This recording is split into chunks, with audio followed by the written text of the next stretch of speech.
Hello बच्चों। बच्चों आज बहुत इंपॉर्टेंट टॉपिक हम लेकर आए हैं। Balancing of redox reaction by oxidation number method. कि मेरे पास कोई भी रिएक्शन दी गई है, रेडॉक्स रिएक्शन है, मैंने उसको बैलेंस करना है ऑक्सीडेशन नंबर मेथड से। इसके कुछ पॉइंट हैं जो हमें समझने चाहिए। अगर ये पॉइंट आपने अच्छे से समझ लिए, अंडरस्टैंडिंग क्लियर हो गई, तब किसी भी रिएक्शन को चुटकियों में बैलेंस कर सकते हो। हालांकि एग्जाम में पॉइंट लिखने के लिए नहीं आते ये। हाँ, हमने रिएक्शन को बैलेंस करते हुए इन पॉइंट का हमने ध्यान रखना है। देखो पहला क्या है, द स्केल्टन इक्वेशन। इसका मतलब स्केल्टन का मतलब है द गिवन बेसिक इक्वेशन। जो मेरे पास बेसिक रिएक्शन है उसे बोला जाता है स्केल्टन इक्वेशन।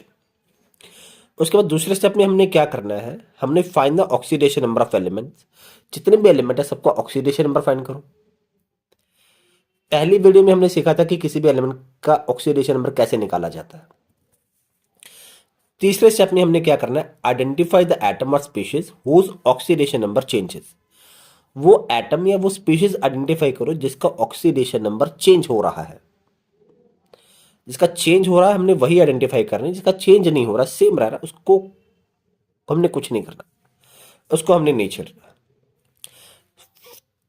चौथे स्टेप में क्या है, find out the total increase and decrease in the oxidation number पर एटम। अगर किसी एटम का ऑक्सीडेशन नंबर चेंज हो रहा है, बढ़ रहा है या कम हो रहा है, तो पर एटम कितना चेंज हो रहा है, ये सबसे इंपॉर्टेंट है। ये वाला पॉइंट जिस पर हैश लगाया है, क्योंकि यही से आपकी रिएक्शन बैलेंसिंग होगी। Find out the total increase और डिक्रीज इन ऑक्सीडेशन नंबर पर एटम। एक एटम के पीछे कितना ऑक्सीडेशन नंबर बढ़ रहा है या कम हो रहा है। उसके बाद फिफ्थ सबसे इंपॉर्टेंट, अगेन हैश यहां पर भी लगा देते हैं, क्रॉस मल्टीप्लीकेशन। जब रिएक्शन करेंगे ना तब इस स्टेप को हम समझेंगे कि क्रॉस मल्टीप्लीकेशन में कैसे करना है, क्रॉस मल्टीप्लीकेशन कैसे करना है। उसके बाद balance all the atom except hydrogen and oxygen. सभी एटम को बैलेंस कर लो, सिर्फ हाइड्रोजन को और ऑक्सीजन को छोड़कर।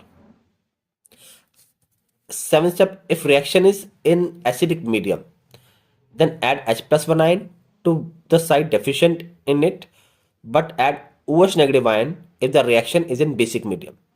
अगर रिएक्शन किसी एसिडिक मीडियम में हो रही है, एसिड की प्रेजेंस में हो रही है, तो मीडियम होगा एसिडिक।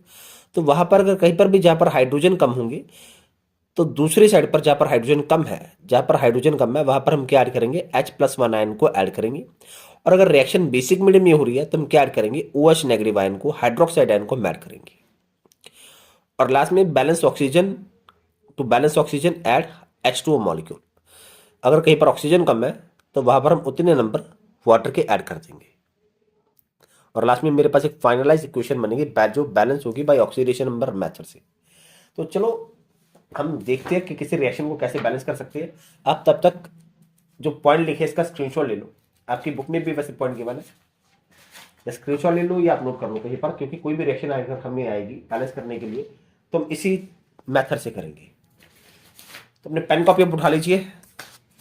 चलिए देखिए मेरे पास रिएक्शन कौन सी पहली। एक रिएक्शन मेरे पास है, एक रिएक्शन मेरे पास है, copper plus NO3-1 arrow NO2 plus Cu+2। यहां पर देखो मुझे गिवन क्या है, reaction is taking place in acidic medium, in acidic medium. ये मुझे बता दिया कि रिएक्शन कौन से मीडियम में, एसिडिक मीडियम में, और हम इस रिएक्शन को बैलेंस करना है। Balance the reaction, balance the below reaction by oxidation number method, ONM, oxidation number method. तो चलिए आप समझ लीजिए पहला स्टेप क्या था, right the skeleton of equation. तो क्या लिखेंगे, the skeleton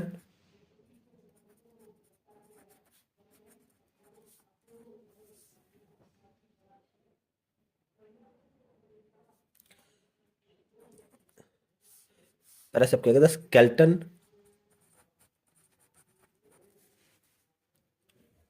of equation.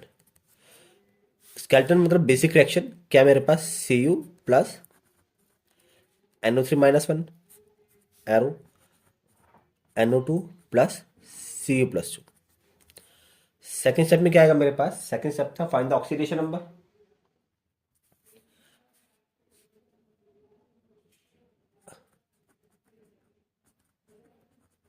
Writing the oxidation number of each atom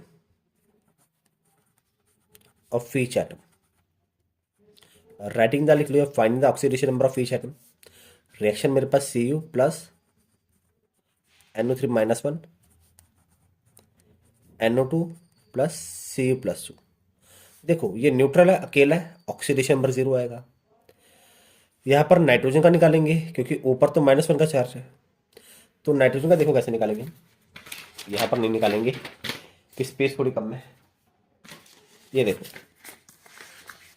NO2 NO3 minus one, N का निकालना एक्स मान लो। ऑक्सीजन 3 है, ऑक्सीजन -2 का चार्ज कैरी करता है क्योंकि 2 इलेक्ट्रॉन चाहिए स्टेबल होने के लिए, और ऊपर कितना चार्ज है -1। एक्स -6 -1 प्लस 6, एक्स कितना आ गया 5, एन पर ऑक्सीडेशन पर कितना आ गया 5। इसका तो O का तो -2 ही आएगा, तभी हमने निकाला था। अब यहाँ पर एन का कितना आएगा? NO2 में देखो एन का कितना आएगा। NO2 में एन का निकालना एक्स मान लिया, ऑक्सीजन 2 ऑक्सीजन है, चार्ज आएगा -2 का equal to 0, x -4 equal to 0, ये आ गया +4। एन पर कितना आ गया +4, ऊपर -2 बना था तब भी +4 आया था। सी पर कितना दिया मेरे पास? +2 का दिया। सी पर कितना दिया? +2 का दिया। ठीक है। थर्ड स्टेप क्या था मेरे पास?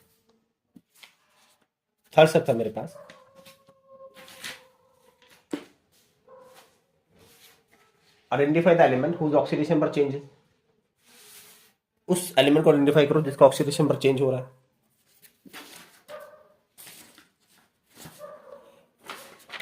देखो एलिमेंट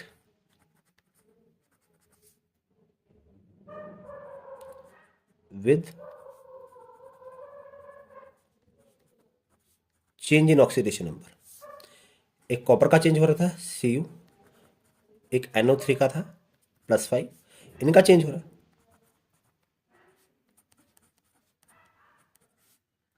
इसका आ गया +4, यहां पर आ गया +2, इनका चेंज हो रहा है। कितना चेंज हो रहा था देखो,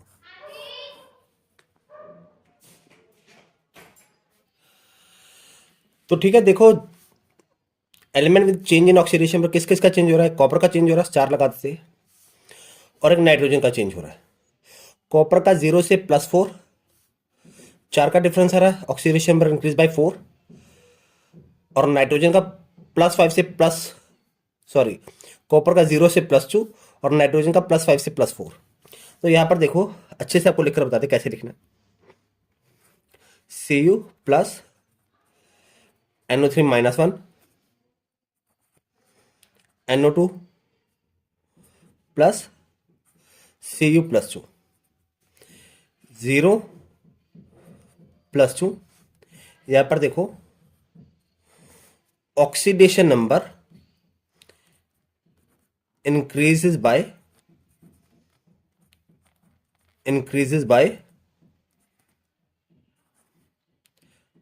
2 per atom। 2 पर एटम। एक कॉपर के पीछे मेरे पास ऑक्सीडेशन नंबर 2 बढ़ रहा है। एक कॉपर एटम के पीछे oxidation number is increase by 2, और नाइट्रोजन का कितना आ रहा था यहां पर +5, यहां पर आ गया +4। नाइट्रोजन का ऑक्सीडेशन नंबर जो है, ऑक्सीडेशन नंबर डिक्रीजेस बाय कितना फर्क पड़ रहा है? 1 का, 1 पर एटम। कि नाइट्रोजन के एक एटम के पीछे ऑक्सीडेशन नंबर 1 यूनिट कम हो रहा है। ठीक है, ये सबसे इंपॉर्टेंट टॉपिक है, ये सबसे इंपॉर्टेंट है। कॉपर का ऑक्सीडेशन नंबर पर एटम के पीछे 2 का चेंज आ रहा है, 2 बढ़ रहा है, और नाइट्रोजन पर एटम के पीछे ऑक्सीडेशन नंबर 1 कम हो रहा है। ओके, अब देखो नेक्स्ट स्टेप में क्या, क्रॉस मल्टीप्लिकेशन। नेक्स्ट स्टेप में हमने क्या करना, क्रॉस मल्टीप्लिकेशन। क्रॉस मल्टीप्लिकेशन देखो कैसे करना। ये देखो कॉपर का कितना चेंज हो रहा था, 2 चेंज हो रहा था। नाइट्रोजन का कितना चेंज हो रहा था, 1 चेंज हो रहा था। तो क्रॉस मल्टीप्लाई करना है, कॉपर को 1 से मल्टीप्लाई करना है, नाइट्रोजन को 2 से मल्टीप्लाई करना है। कॉपर को 1 से, नाइट्रोजन को 2 से। तो क्या लिखेंगे, फिफ्थ स्टेप हमारा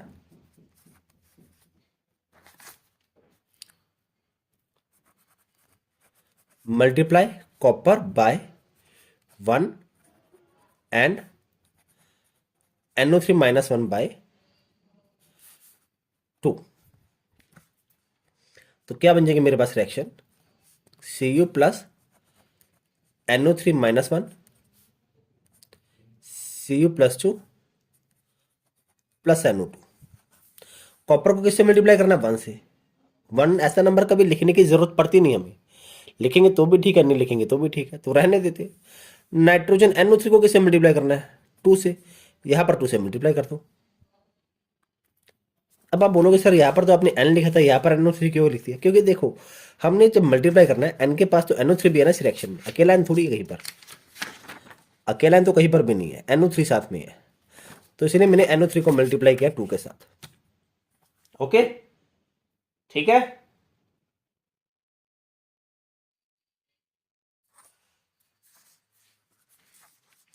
छठवें स्टेप में क्या आएगा, बैलेंस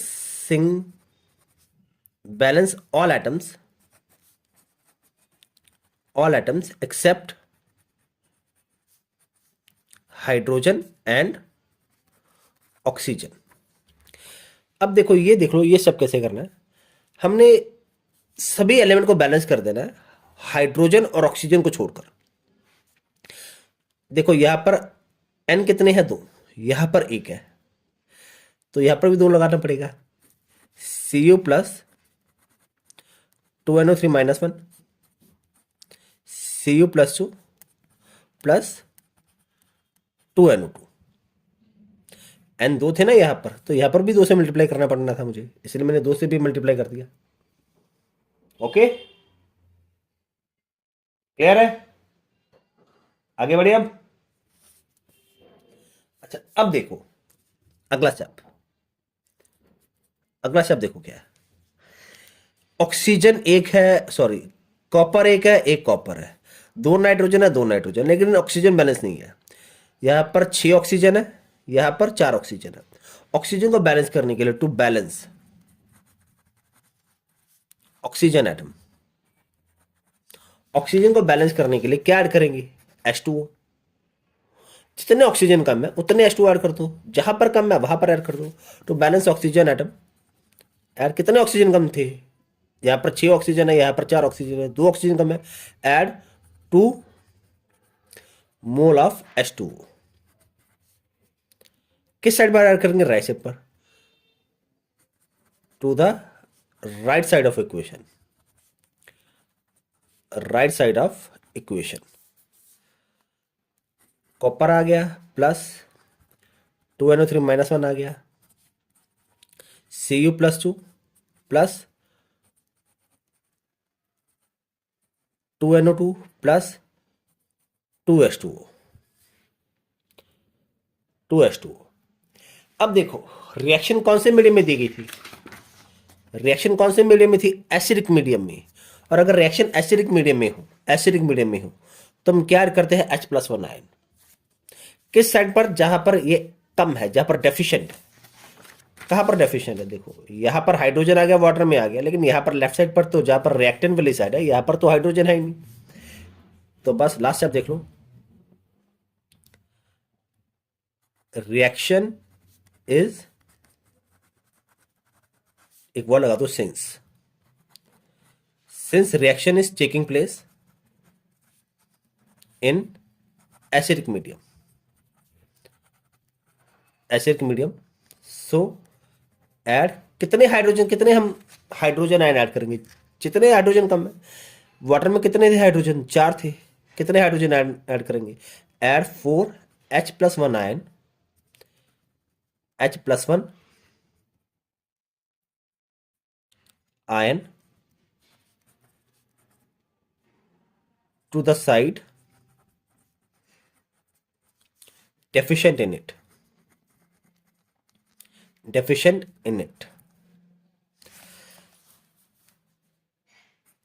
तो क्या करेंगे? Cu plus 2NO3-1 plus 4H+1 arrow, Cu plus 2NO2 plus 2H2O। Clear है? और लास्ट में क्या लिखेंगे? Final balance equation. 8th 9th में लिख देते हैं final balance equation. Final balanced equation कौन सी है मेरे पास? Cu plus 2NO3-1, Cu plus 2 plus, यहाँ पर एक चीज लिखना भूल गए, hydrogen ion. Cu plus 2NO3-1 plus 4H+1, Cu plus 2 plus 2NO plus 2H2O।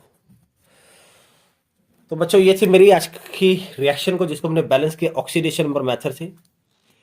आपको शायद थोड़ा डिफिकल्ट लगा होगा क्योंकि बहुत बड़ी रिएक्शन है ये, और ये क्वेश्चन बड़ा इसीलिए है क्योंकि 5 नंबर का क्वेश्चन रहता है, 5 मार्क्स का। कोई रिएक्शन आती है उसको बैलेंस करना होता है इसी तरीके से, तभी 5 मार्क्स मिलती है। स्टेप बाय स्टेप हमें लिखना पड़ता है। क्लियर है? अब आगे फिर मिलेंगे नई वीडियो के साथ।